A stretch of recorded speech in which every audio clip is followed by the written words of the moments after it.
Tonight on Podcast I'm Down, you listen to us talk about Tim watching Doug's singular favorite episode of the entire Star Trek franchise.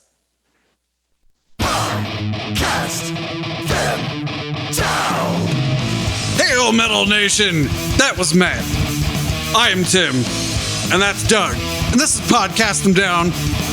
We are continuing our Star Trek Metal rewatch, where we are watching every single Star Trek episode.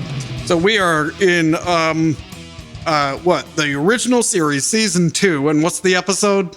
It is called I Mud. It is episode, it's episode 12 according to release. I don't know. It's 6. That's how I have. I don't know. Oh, wait, no. It's 8. It's 8. I have it as number 8. Oh, Memory Alpha has it 2 times 12, but maybe they're the ones who. Oh, you know what? That's the production date versus the release date. Because fuck them. Wow, yeah. I also remembered I have to get a spreadsheet humming. Oh, yeah. Well, while you're doing that, I have not seen these. You two have. So I will be watching it so we get the pure, authentic, live reactions. Yeah. So I am getting that set up right now. And I am watching the Blu-ray remasters. So, for you purists out there. And in this episode in particular, I think you're going to appreciate the fine remastered work. Nice. Yes, there's a lot of nuance. Yeah, it's A lot of subtlety that's called out. Yep. Good. I'm a fan of good art. Well, you've come to the right place. All right, I guess we'll just dive right in. I'll start since my notes give out. Rage quit. Well, the Blu-ray wasn't working. So, yeah. All right. We open with there's like this guy who walks by named Norman. Yeah. Remember that, folks. Norman. First name or last name? Only name, maybe. Okay. Crewman Norman. And McCoy's like, something's with him. He's been putting off the physical to Spock. And he uses that as an opportunity to attack Spock because this guy he's not very emotive and doesn't seem to be human. But he doesn't have ears. That was the difference to McCoy. And then Spock calls him a witch doctor. Which again took me a long time to realize like what he meant. It is interesting how these stereotypes of the mid last century will come back in 300 years. Totally plausible, though. Anyway, we see this figure go into the auxiliary control room and take control of it. We got to the bridge, and Kirk and Sulu notice the unplanned change of course and that they can't correct it. They dispatch security to the auxiliary control room. They take control of that space, but the intruder is gone. Which would make you think that auxiliary control should be guarded much better than it is. Well, yeah, I mean, this is just like airplane hijackings in the 60s and 70s. These space jackings, it's just something that happens. So this is before Space 9/11? Yeah. Just another guy who wants to go to Cuba 6. Oh, you know what, Doug? This is before the events of Starship Mine. So that's probably when they institute a lot of these protocols. Yeah, and this does explain. Well, we'll get into it in the when we discuss this. Anyway, so the goons show up. Yeah, the guy's not there. Kirk and Sulu are very nonchalant about the all of this. Yeah. Well, the red shirts come in. They see the guy is incapacitated, and they say, take care of him. So they violently thrust him out of his chair So, but without again- checking if he has a neck injury or anything. But also, there's 3 security guys, right?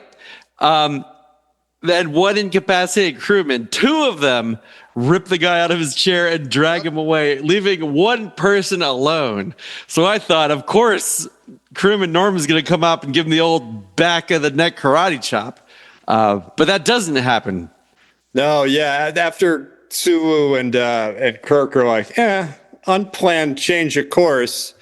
There's another, the aux control room, then engineering, the guy goes in. But first, ahead. they go to my favorite part of the Enterprise, emergency manual monitor. That's which right. I guess is a station, and I believe just from reading its name, it's just someone's job to read all the dials and see what's going on. So they call down to emergency manual monitor, but there's no answer. Yeah, and then we cut to engineering, and I think Norman's in the middle of fighting with everybody. Yeah, he's including like kicking Scotty. ass. Yeah, well, after Scotty's been knocked out, Kirk goes, hey, he's down in your room. Yeah, they're like- one step behind. An intruder in your area. Yeah. And anyway, so the controls get jammed. I guess he takes a rod and just sticks it in there, jamming it. And then they're still not really freaking out on the bridge. They seem call, chill.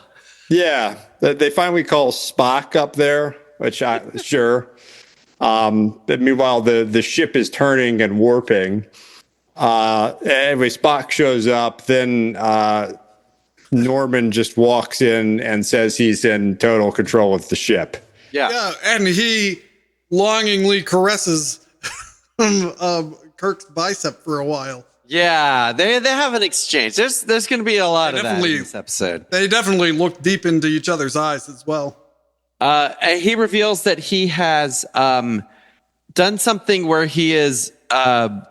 I'm not quite sure how he did it, but he has connected the matter and antimatter containment pods to the navigational system. So if the Enterprise changes course, it will be destroyed, and it's going to take them 4 days to get wherever they're going. They, Yeah, and then he exposes his abdomen to them. And which reveals which has a cassette player built Tape into deck. tape Yeah. deck. And even that graphic, Tim, looks so much better than it did in the original episode. That was great. All right, hit it. Well, before we enter the deliberation chamber, why is Kirk's uniform allowed to have like the deep V-neck and the gold piping and his communicators all the way down here by his hip? Like, what's that about? He's the captain, Tim. It's the but captain's It's prerogative. totally okay until Gene Roddenberry came back in about 3 episodes. Well, This I know is the Picard chill period. got it. But Picard had that like crushed velvet overcoat for a while, but it was still like followed the Well, so the only reason Picard had that is because Captain Patrick Stewart learned that William Shatner got alt uniforms, and by season 4 he was like, why don't I get an alt uniform? I should get an alt uniform. That's great. All right. Let's do this. I mean, it's kind of a 10 and 10, isn't it? Yeah, it starts with openly judging someone and then dropping some insults for no reason. And then violence, A lot of violence. hijacking, and then Space bicep jacking. caressing. Yeah, space jacking, Tim. Yes. So, yeah, I don't know that is this even up for discussion? Is it just 10 and 10 for everyone? Oh my God, you're somewhere else. I'm on Norman's stomach. Yeah, I mean, maybe to make this easier, is anyone not giving these acts a 10 and 10?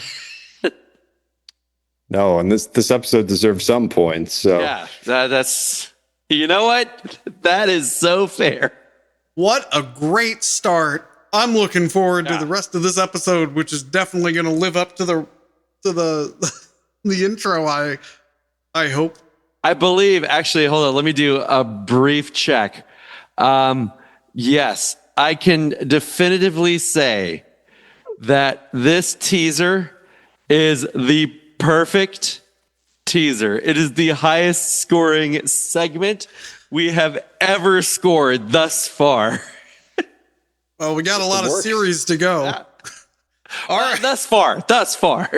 Yes. This is great.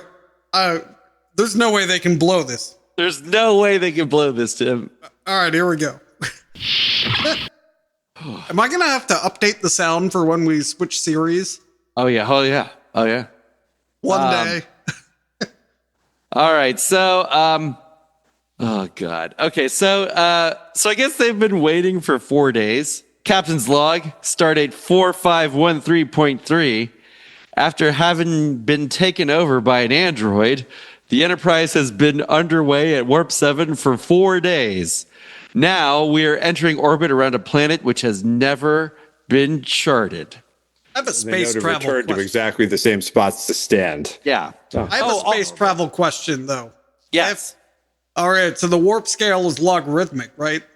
It will be. I need to go back to the technical manual. I don't think this Warp 7 is the same as a TNG era Warp 7. Okay, well, I guess I still have the same problem.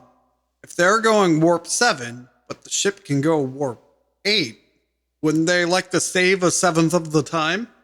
Yeah, I guess they don't know about the space whales at this point. Yeah, they don't know, and they don't know about the soliton wave. It could be. This is not canon. Non-canon alert. I would submit that something about the messing up with the matter antimatter containment Limited their top speed. Okay. Yeah. All right. Yeah. There's only so much you can override of the auxiliary Yeah. control. And I mean, I don't know if you've seen, but emergency manual monitor has been shot to hell. So, Well, so for mine, the teaser ended with him showing off his abs. oh, okay. Then they had the theme, and then it comes back. Act 1 comes in with more of the cassette deck, Oh, and then saying it's 4 days. Seems like a weird place to cut. okay. And but he went he folded his arms and just stood there, and they were trying to wake him up, right? Do you think the they whole, stood there the whole time, like in real time? I mean- while the credits played. I mean, I guess they had shift changes, right? I mean, Yeah. Yeah, he verbally explains that he's undefeatable, a fact they just accept. yep. They're like, all right. Then there's that whole thing about the phrase that's alien to him, please. Oh yeah. Which seems quite soothing to them at the end. Yeah. So basically, he announces that the following individuals need to be transported down to the planet: Captain Kirk, science officer, medical officer, communications officer, and navigator, which is a strange assortment. There is a word among us. There is no corresponding meaning, but it seems to mean something to you humans. Please. So they beam down. He tells them that it's a K-class planet, which I think is the first time we've heard of the planetary classification. I'm not sure. But that means that it can be adapted to humans with pressure domes and life support systems. So that's cool. And basically it's Kirk, Spock, McCoy, Uhura, and Chekhov for some reason. And they're shown to, I guess you would call it a throne room. They walk around and they're, before they go to the throne room, there's two identical twins, who are both are wearing, bizarre 60s outfits. And one of them, you need to notice, they have froofy ropes coming off of them, but one of them is between their legs, and I'm think this was a costuming error.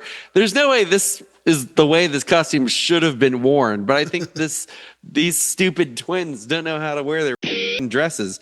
But yeah. So they are taken to the throne room, and they meet Harry Mudd. Harry Mudd is there.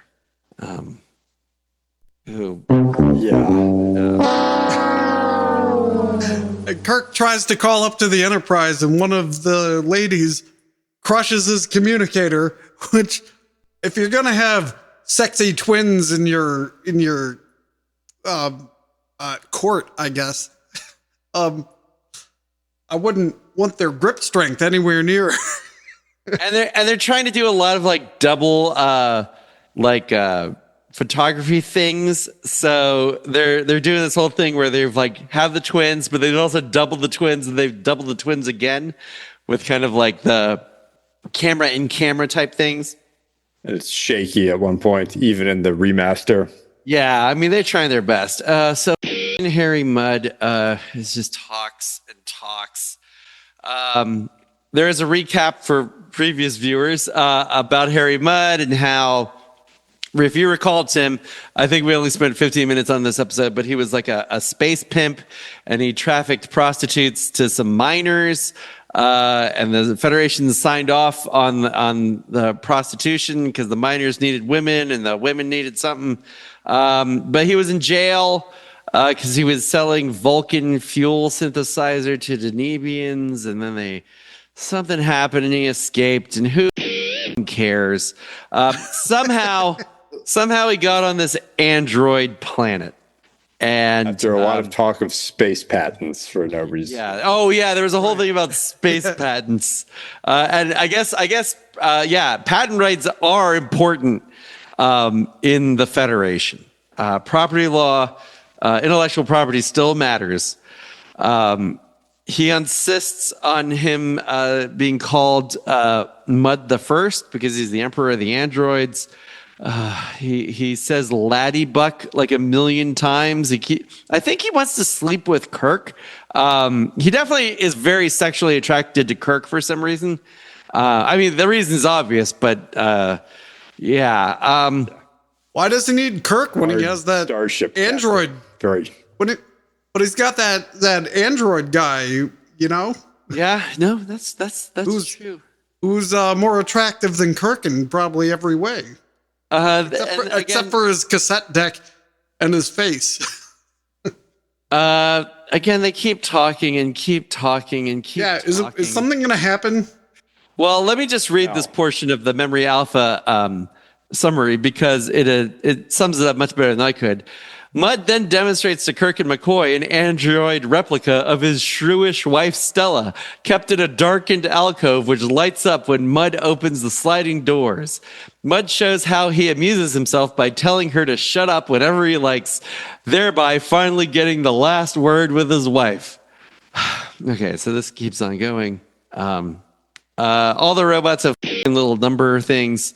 He says at one point there's like 5,000 of the sexy Barbaras and there's Annas, and they have did Harry Mudd give them these names? I guess so, but I'm not sure. Which is interesting because the names are quite relevant, it turns out. Yeah. So maybe they just adopted these names. Maybe they like scanned his language and like named themselves that for human consumption. Anyway, it turns out they're from the Andromeda Galaxy. Their home planet, the sun went nova, killing the humanoid race that they were serving. And then they just kind of like wandered around the galaxy trying to, I don't know, be sexy robots. It's just so much. But maybe, I think that's the end of the act. Yeah, sounds... Oh, I was waiting for the act to start. No, I think that's it. Do you think that 99 is a reference to Agent 99? I don't know. I really don't know. Does this predate Agent 99? Get Smart was right around the same time. I want to say 66 to 67. Maybe. Yeah. All right.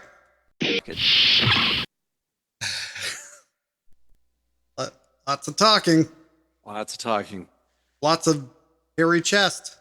Yep. Get it? Because his name's Harry Mutt. Lots of curly mustache. Androids are from Andromeda. I guess. Yep. Oh, I get it. Andromeda. So that's stupid. Oh. Yeah, and even the anything metal here is like the sleazy metal that we don't like. Okay, you know what? Let's give this a fair shake. I like his epaulets. That's kind of metal. His outfit is metal. It's like early.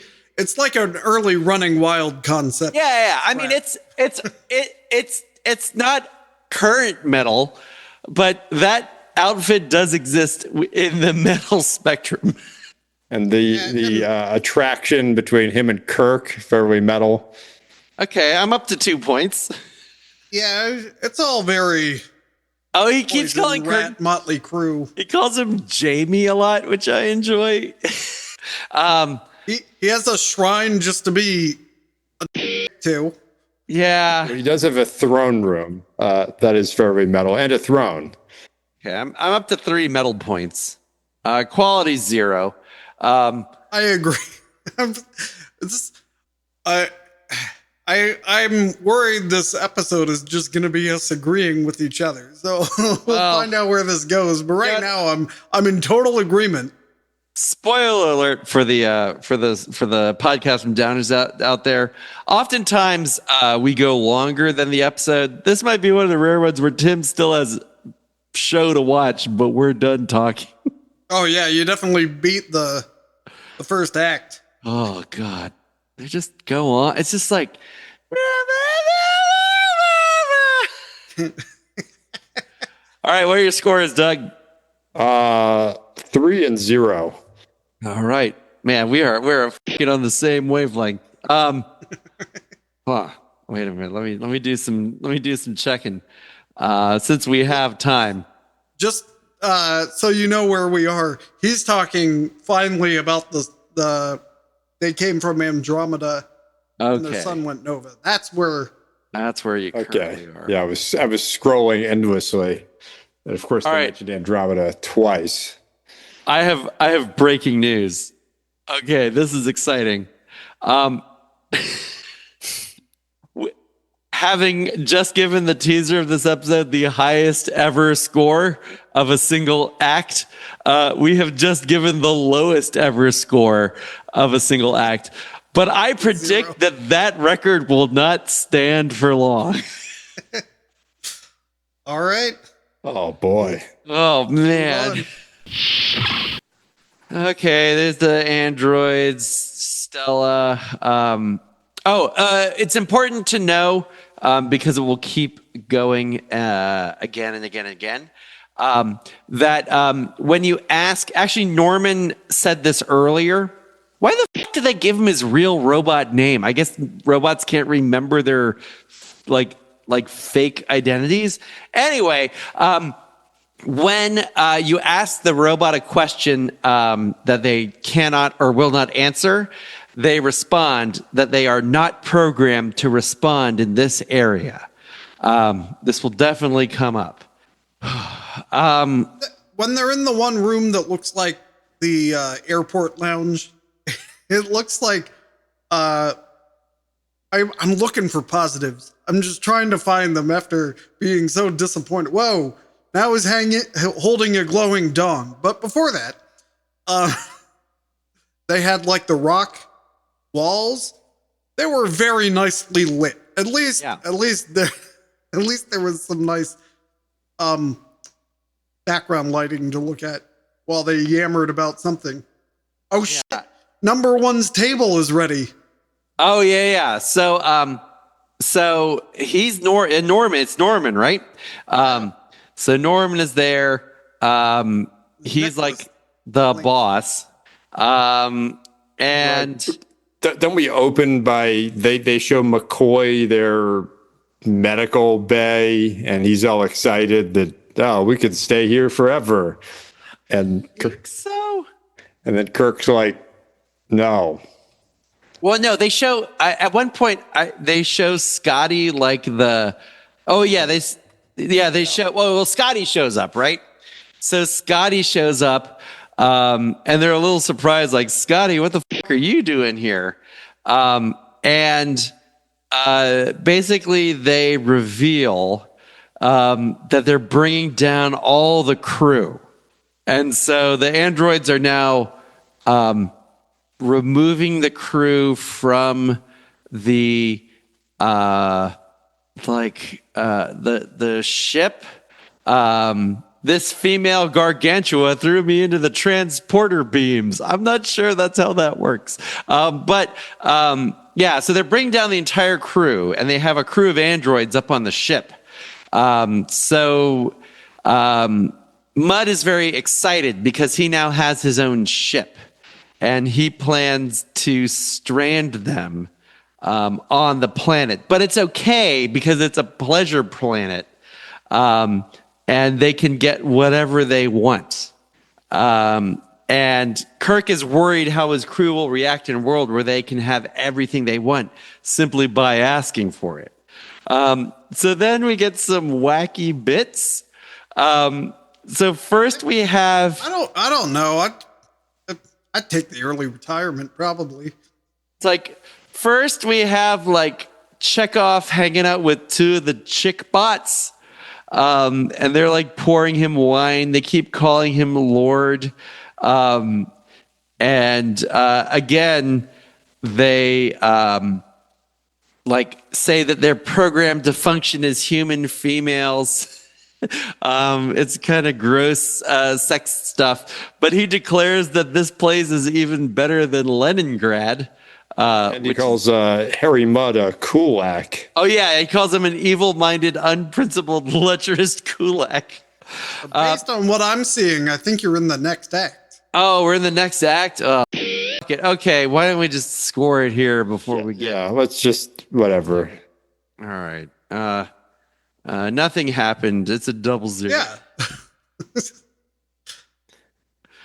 Yeah. Well, Okay, you know what? It cut with him holding him against the wall. Oh, it's a very short second act. Very short second. Okay, so it cuts with him going like, "You're good." Oh, okay, all right, okay.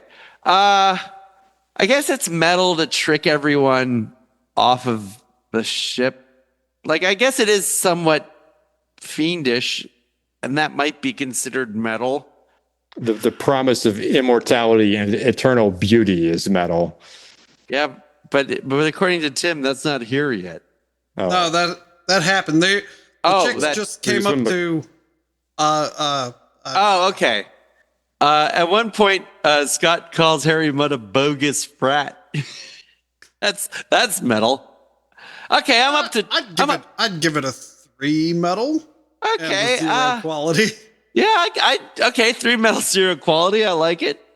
I would say the name Annabelle is very metal. Annabelle, that's like not Maisie and not Barbara, but Annabelle, metal. Annabelle's the name of that doll. Yeah, the doll movie. Doug, you ever go out? You see the movie with the scary doll? You called ever Annabelle. go out at night and you think Annabelle might be watching? That's right. No, because they closed down the theater here. Oh yeah, so you can't even watch. You can't even watch Annabelle. Yeah. I'd like to die. First, we didn't even get a real Hutzlers. Then they took the Sears. Now they're taking the whole mall. I'm going to record every episode here until they shut this place down and kick me out. You know, if Doug was on the Android planet, he would be having them build the mall. Scotty really likes the CD tower. Okay, yeah. Oh, yeah. All right. So now Tim has continued. I never hit stop. Oh, he never hit stop. Okay, yeah. Right. So now we're in episode 3. Scotty has a rager for their laser for their 3D printer, and he just says some ridiculous things. What does he say? Hand worked to the finest tolerances, microvision, and a nanopulse laser. It's not hand worked, Scott. It's machines. Yeah, definitionally, it's not. Well, there are hands on the machines. Norman tells Scott he can have have the services of any number of craftsmen and exclusive use of the computer facilities. So Kirk is really upset. He says they're in a gilded cage. Uhura is looking forward to her robot body. Yep. And Kirk just wants his ship. Well, I wonder which model or her wants. It's on brand.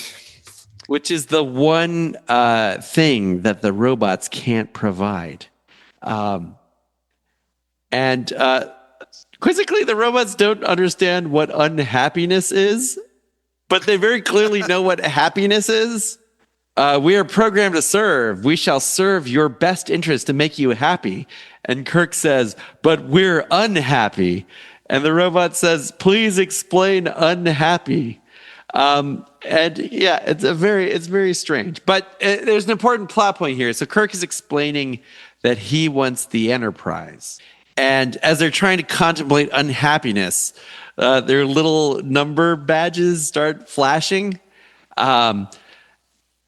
Kirk declares that, so the robot says the Enterprise is not a want or a desire. It is a mechanical device. Want or desire a device? Right? Yeah. Again, unclear. And Kirk says, no, it's a beautiful lady and we love her. Right. And therefore it is an object. Yes. All right. So there's a couple of metal points right there. Yeah. Right. Yeah. But the robot declares that illogical. And she says, all units, Norman coordinate. Unhappiness does not relate. We must study this. And kind of like does 60s robot, like, burr, burr, burr, burr, like getting out of there. They believe that this has something to do with how the robots operate, according to McCoy's psychological readings of the androids. Right. Again. Yep. No notes. No notes. And so, Mudd comes back in to say goodbye to the androids. He's ready to go off and be like the king of the Federation or whatever. And pleasure bots, they haven't done anything pleasurable other than serve a glass of wine. And showed Scotty that looky outy thing. Right. There's no like neck rubs or foot rubs or food, like peeled grapes being fed to you. Nothing. None of that. Nothing. They just stand around. So the good old Harry Mudd, Emperor of the World, is ready to leave. And he orders the robots to put his bags on the ship. But first he has to yell at his wife again, because of course he does. Basically, Tim, can you guess what happens if you haven't gotten there yet? Just guess. Just give a blind guess. Robots revolt. The robots revolt. They refuse to bring up to the ship. It was all a trick. Humans are greedy. And Norman declares we cannot allow any race as greedy and corruptible as yours to have free run of the galaxy. And basically, when they encountered Harry Mudd, they needed to figure out more about humans. And that's why they stole the Enterprise, to figure out what's going on. So now they're all stuck there, and the robots are going to leave them there. To manage their aggressive and acquisitive instincts. Yeah. We shall take care of them, which I don't think he means in a threatening way. I don't know. Serving, being happy and controlled. That's kind of hits some fairly awkward metal notes. Maybe up to 3 points. Let's see. Is this where the Borg came from? No, I think this is like where Peter Thiel's personality came from, but ooh. Do I have that? Do I have ooh? Used to. Anyway, that's the end of the act. All right. Oof. Okay. There was some metal happening. There's some metal things. I was a little bit intrigued by the robots revolting. Okay. A little bit Robot satisfied. revolt is metal. Would that be they a quality point or a metal point? I think it's both. Ooh, okay. So I'm gonna give this a 1 quality. Okay. And I don't know, it wasn't kind of metal, but not as metal as the previous one. So what did I give the last one, a 4? You gave it a 3 metal, 0 quality. For metal, I'll go 2.5. 2.5. Yeah, I guess it's a 1 quality because there is a plot development in this act. So that's We get from we finally get from point B to C. Right, my eyebrow went up just a little bit. I'm like, I guess A was the teaser. Somewhere between Act 1 and Act B. Yeah, somewhere between Act 1 and Act 2 was B. So I guess this is now finally C. Okay. Let's see. This is even better than Leningrad. That's worth half a metal point. The robots. Kulak. All right, 1. I do like. I do like Scotty's fascination with equipment. And Kirk's only true love. Yeah. Okay. I do like how they were all like ready to give up their lives, just like me. I beat them to it, but yeah, that's a 2.5. Okay. I'm going to go full 3 and 1. Wow. Okay. All right. Let's finish this episode. Oh God, it's like this last act is just like 50 minutes long. Like it's 15. It's between 15 and 20 minutes long. I like don't even like. I feel like I had a stroke. Like I can't even really explain what happens. This is when the Blu-ray cuts out about 20 seconds into this act, and I don't feel like I missed anything. No, you didn't. Okay. So what's wrong with your Blu-ray?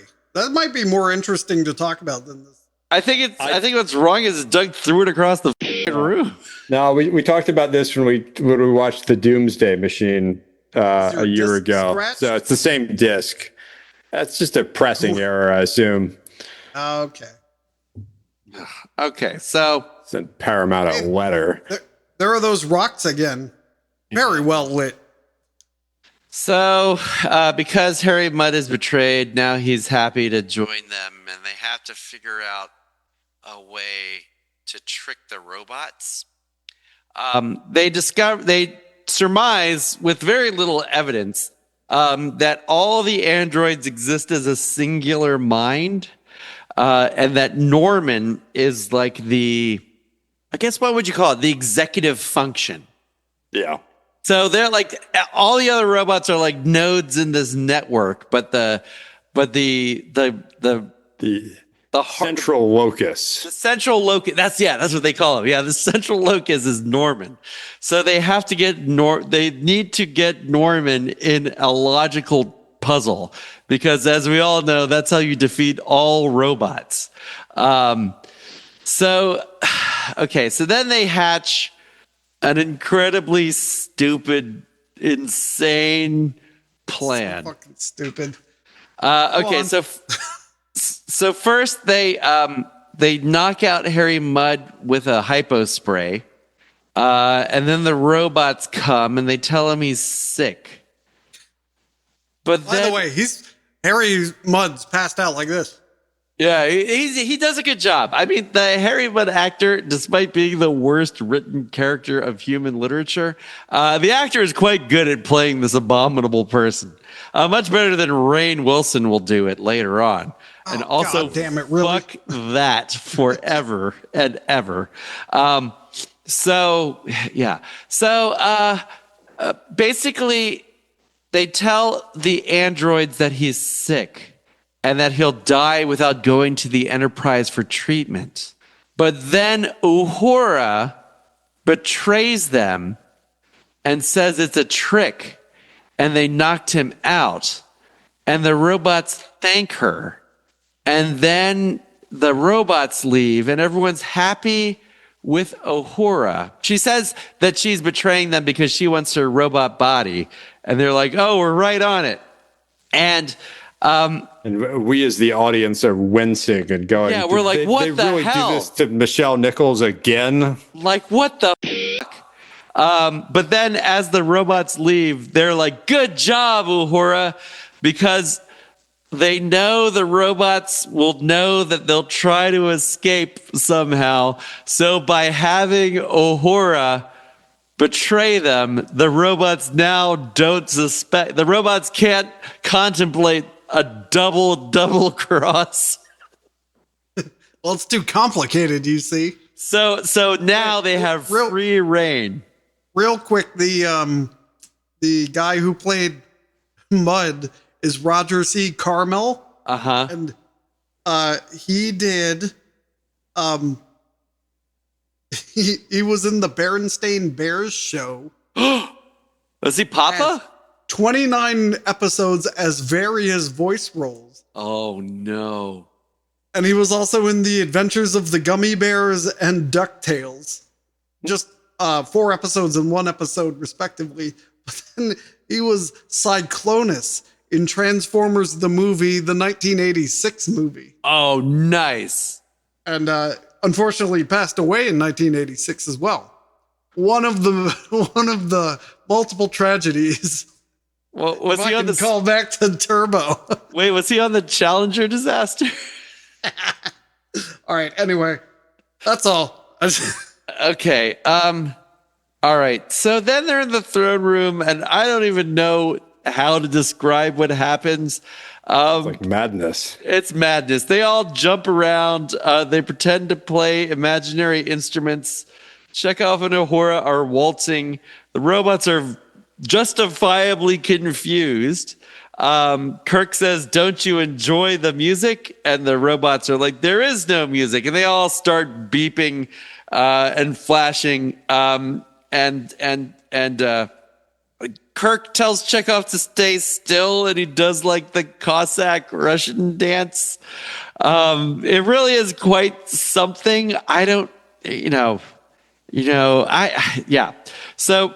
that's going on. The robots are upset. Meanwhile, Spock first tries to Vulcan neck pinch one of the robots, and I don't understand why he thinks that would work because they're robots. And we saw him do at a minimum. Earlier he tried to do it. I think Spock must be affected by the pressure vessel for the K-class plane. He's not on his thing. He then tells another robot that he loves her. But these are the twin bots. So the robots can't understand how he can love one of them and hate the other one. And he says he does that is because they are identical. And again, they're flipping out. So all the robots are just going crazy. They have no idea what's going on. They go find Norman. And Kirk demands that he surrenders because they've presented. They're not even really logical puzzles. Oh, God. God. They're pruning the leaves and branches of the tree. Yeah. So basically, at one point they kill Scotty with going pew pew pew pew pew. They literally make that noise.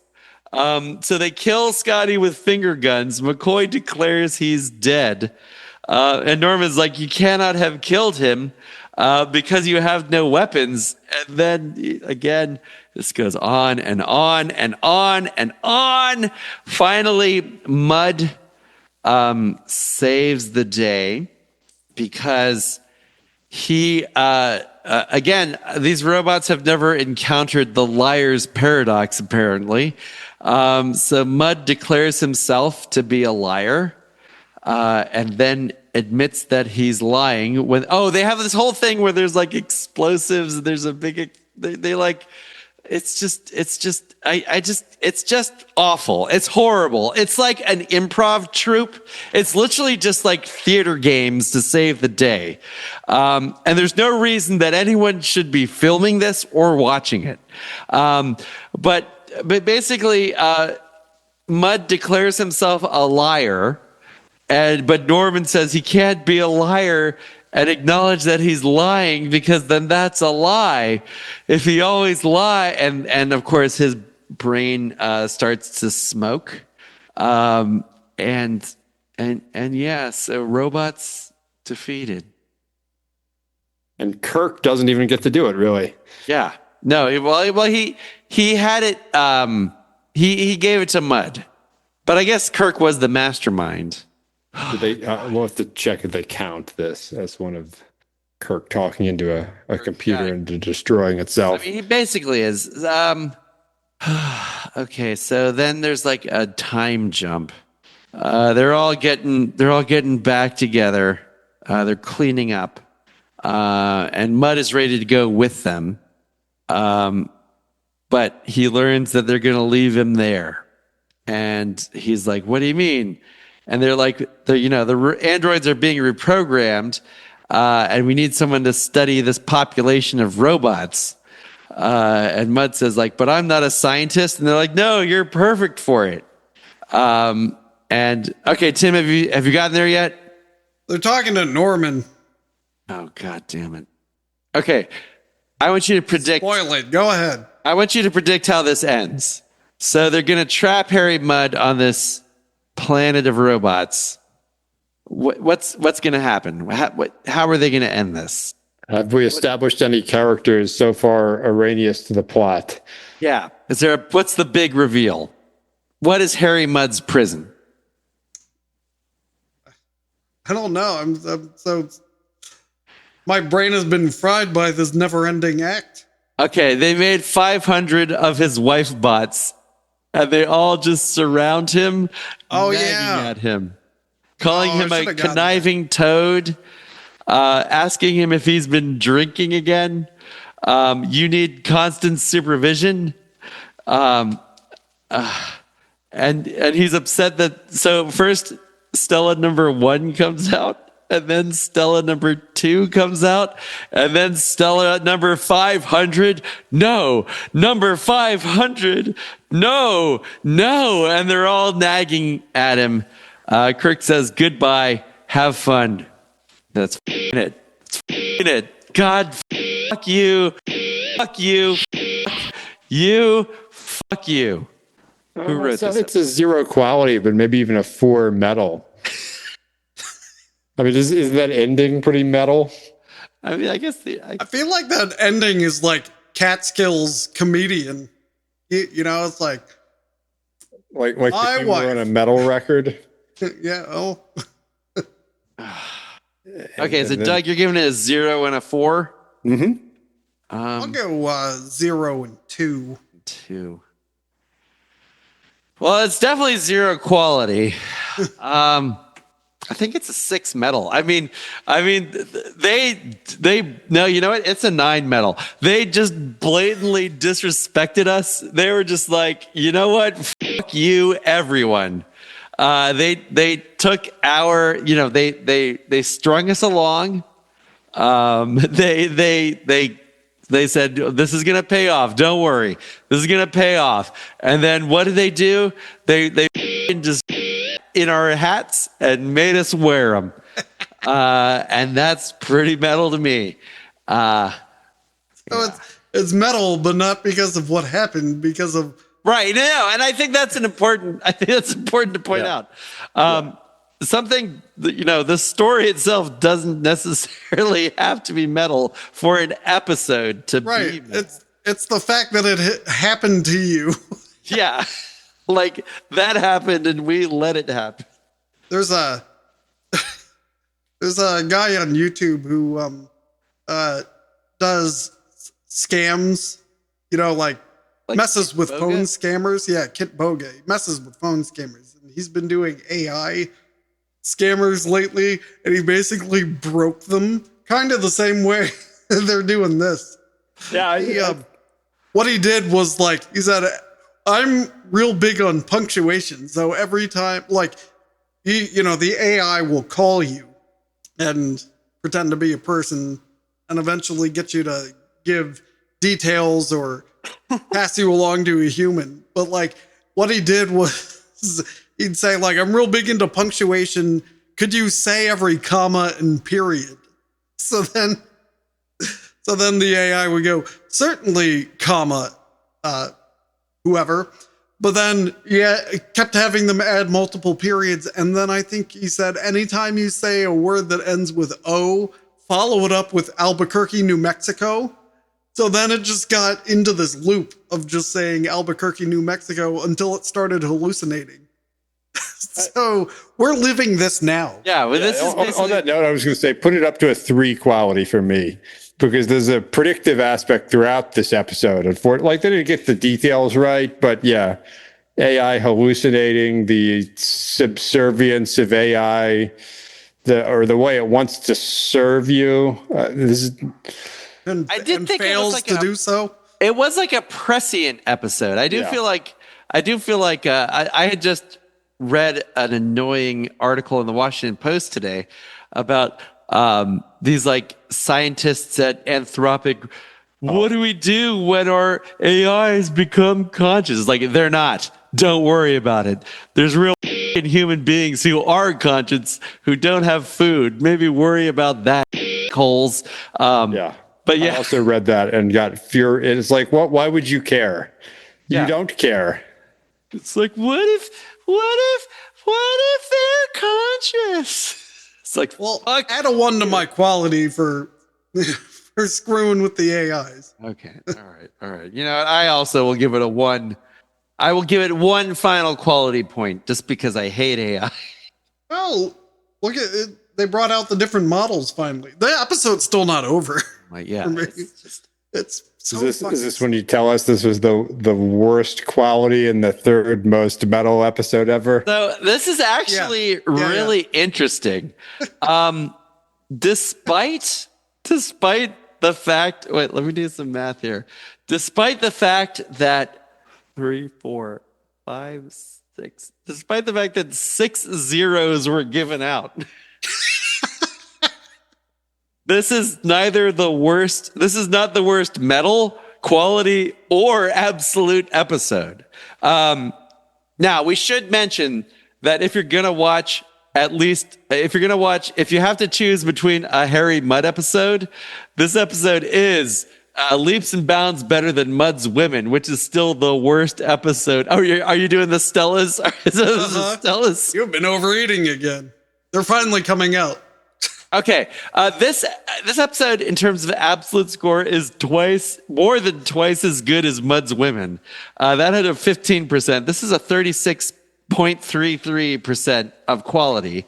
It beats out Cat's Paw, which is we just watched. Remember man, imagine you're in the 60s and you watch this and then that. You're like, I'm never watching this shit again.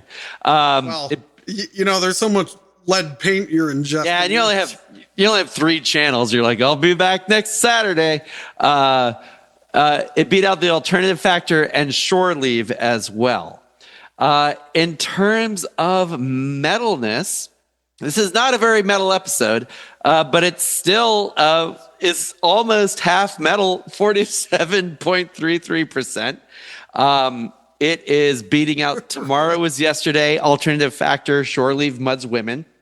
And for quality, again, it's not great. It's a 20%.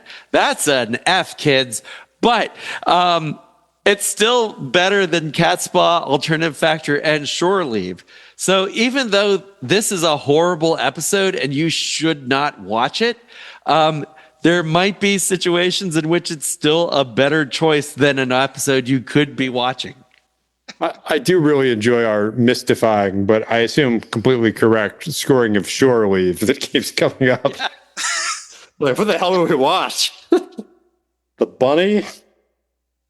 So what's the next episode we're going to do? Well, the next episode, I'm actually a little worried about too, because I'm not sure that things are not. Let me reassure everyone: things will get better. I'm not sure they're going to get better with this episode. It is metamorphosis. We get to. Oh, you know what? We get to meet Geordie LaForge's Zeph. crew. Yeah. Yeah, old Zeph. Don't you want to be among Rocket? Yuri Gagarin, Neil Armstrong, Zephram Cochrane of Alpha Centauri, perhaps? Isn't he? No, he's from this, not from what you're thinking of. Yeah. No, that's not.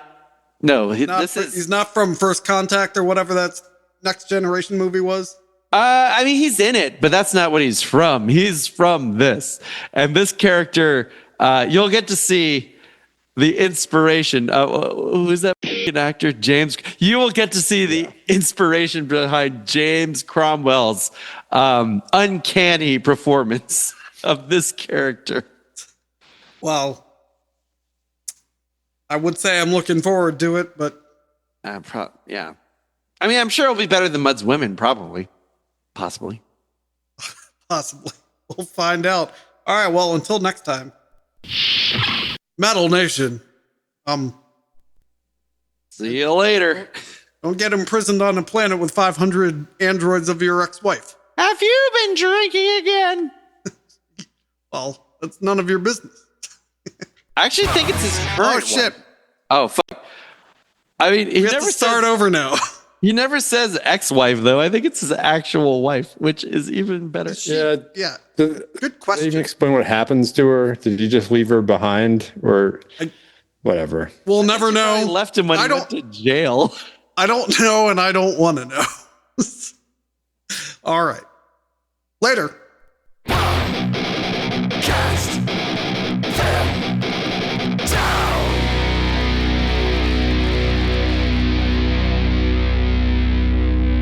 Doug, I have 3 words for you.